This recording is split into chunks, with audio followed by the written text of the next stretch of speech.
আমার আর হইল না বিয়া, চুল পাকিয়া গেল ভাবিয়া ভাবিয়া। পাকা চুল কাঁচা করি কলপ দিয়া, আর বুঝি হয় না আমার বিয়া।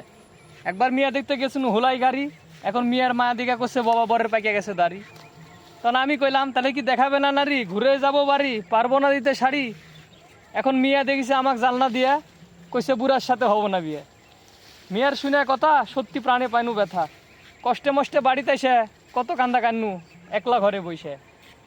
সেই থেকে বিয়ার দিছি মাটি, বিয়ার জন্য আর কোনো দিকে না হাঁটি। তাও মাঝে মাঝে আসে সম্বন্ধ, খোঁজখবর লিয়া দেখি সব হয় মন্দ।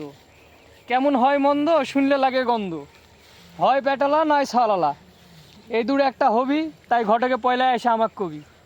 আমি কইছি কে ঘটক ভাই, আইবি আমি আর দেশেত নাই। কারণ ঘটক কয় আইবি আমি আছে, ভিড়া যায় না তার কাছে। আমি কইলাম কি জন্য যায় না ভিড়া, মিয়ার দাম কি খুব সরা। এখন ঘটক আমারে আস্তে আস্তে কয় আমার বলে বয়স বেশি হয়। কি 80 বছরের বুড়া 2-3টা লিখে বিয়া করে, আমার বেলাত কোন মিয়ার এত ফুর্তি ধরে। কোনটে মিয়ার বাড়ি ঘটক কল তাড়াতাড়ি, যাবো মিয়ার কাছে, মিয়ার বোধা উপরা মরদ আছে।